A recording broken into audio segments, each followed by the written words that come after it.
जय नित्यानंद जय द्वैत चंद्र जय गौर भक्त वृंद हरे Krishna Krishna Krishna Hare Hare Hare Ram Ram Ram Hare Hare.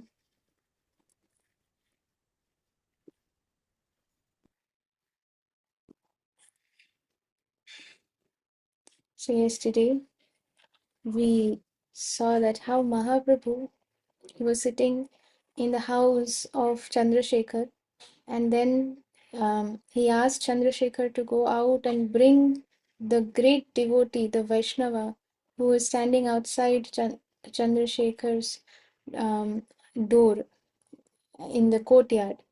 So Chandrasekhar came out and he did not see any Vaishnava, or as we perceive someone as a Vaishnava, with a dhoti, kanthi, tilak, or with the japa beads. But he saw a mendicant, a Muslim mendicant, with torn clothes and very uh, this kind of a condition. So he went back and he told Mahaprabhu that there is no Vaishnav standing outside. Then Mahaprabhu said, whoever is there, please bring him in. And then as soon as Chandrasekhar got Srila Sanatan Goswami to he was getting Srila Sanatan Goswami, immediately Mahaprabhu, he ran outside, he rushed, and then we'll continue reading today and see what happens then. So the Lord then asked to see the mendicant, and when Srila Sanatan Goswami entered the courtyard, Lord Chaitanya Mahaprabhu hurriedly came out to receive him and embrace him. When the Lord embraced him, Srila Sanatan Goswami, he became overwhelmed with spiritual ecstasy, and he said, "My dear Lord, please do not touch me." So Srila Sanatan Goswami is telling Mahaprabhu, please do not touch me, my Lord. But he became overwhelmed with spiritual ecstasy. He started crying, but they embraced each other and began to cry. Mahaprabhu was also crying. Sanatan Goswami is also crying. Both are crying profusely when they are embracing each other. Seeing Srila Sanatan and Lord Chaitanya Mahaprabhu acting like this, Chandrasekhar was struck with wonder. Chaitanya Mahaprabhu then asked Srila Sanatan Goswami to sit down with him on a bench. The Lord was touching the body of Sanatan Goswami with his hand. And again Srila Sanatan Goswami asked him, "My dear Lord, please do not touch me." Then Mahaprabhu said, "I am touching you, my dear my dear Sanatan, just for my purification." Mahaprabhu is saying this to Srila Sanatan Goswami, that my dear Sanatan, I am touching you for my purification, for you are a great devotee. By your devotional service, you can deliver the whole universe and enable everyone to go back to Godhead. Just imagine how dear is Srila Sanatan Goswami to Mahaprabhu. Mahaprabhu is glorifying Srila Sanatan Goswami. Srila Sanatan Goswami is pleading to the Lord that, my Lord, please do not touch me. Because Srila Sanatan Goswami is thinking that I belong to the lower caste. I have been serving the Mohammedan this Nawab, and I've been helping him do all the irreligious activities because he was in that regime. It was his job. And he was thinking that although he is born in the Brahmin family, but what is the use? So Srila Sanatan Goswami was feeling very humbled. He was feeling out of his own humility. He was asking the Lord not to touch him. And here, Mahaprabhu, he's telling Srila Sanatan Goswami that I am touching you just for my own purification because you are a great devotee. And by your devotional service means Srila Sanatan Goswami's devotional service is so powerful that he can deliver the whole universe and enable everyone to go back to Godhead. That is the power of a great devotee, of pure devotees. The Lord then quoted a nice verse from the Vedic literature stating that a person who is a devotee of Lord Krishna and is 100% engaged in devotional service is far better than a Brahman who is well versed in all the Vedic literatures, but who does not engage in the devotional service of the Lord. There are many so-called Brahmins, or not so-called, but Brahmins who are very well versed in Vedic literatures. Actually, these surnames, Dvivedi, Trivedi, Chaturvedi, comes from the caste who were very well versed. So Dvivedi means one who is well versed in two Vedas out of the then Trivedi is three Vedas, Chaturvedi is four Vedas, so they are well versed. Now here Mahaprabhu is saying that the devotee of Lord Krishna is who is 100% engaged in devotional service is far, far better than a Brahman who may be well versed in all the Vedic literatures, but he has not engaged himself in the devotional service of the Lord. Because the devotee carries the Supreme Lord within his heart. Therefore, he can purify every place and everything. Tirthi kurvanti tirthani. Wherever the pure devotees of the Lord go, it becomes that place and everything are in that place gets purified. Even the tirtha sthal, even the holy rivers, even the holy dhams, they wait for the lotus feet of these pure devotees, because the dust of the lotus feet of the pure devotees, they purify even the holy places.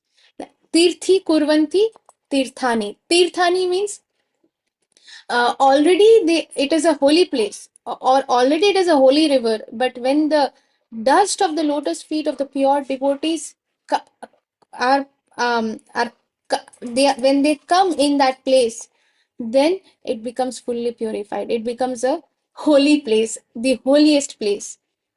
The Vedic literature also states that the Supreme Personality of Godhead does not recognize a non devotee who is very learned in all the divisions of the Vedas, but he likes a devotee even if he was born in a low family. If we see externally, Srila Haridas Thakur, he appeared in the family of a of Yavan, meat-eating family. But he's a pure devotee from his appearance, and he was so dear to Mahaprabhu. So it doesn't matter which family one is born into. If one offers charity to a Brahman who is not a devotee, if now here very important point, if one offers charity to a Brahman who is not a devotee of the Supreme Lord Krishna, the Lord does not accept it. We may give charity to some Brahman, but if that Brahman, so-called Brahman, or the Brahman may be very, very well versed in the literatures and mantra ucharan and everything, but if he is not devotee of the Supreme Lord Krishna, this charity the Lord does not accept. And if the Lord does not accept, then it is not success, then that charity is a waste. We should understand this. The charity that the Lord has not accepted is a waste. But if something is offered to a devotee, the Lord accepts it. It is also said that the Lord, he eats through the mouths of his devotees. So when we serve the Vaishnavas and the Vaishnavas are honoring prasadam, and when the Vaishnavas feel satisfied, when they feel pleased, when they feel happy, actually the Lord is feeling happy and pleased. The way they honor the prasadam, how much prasadam they are taking, what they are liking, by that we understand, okay, this is what the Lord has actually relished, or the Lord is rather relishing, because the Supreme Lord Krishna eats through the mouth of the Vaishnavas. There is a very important point here.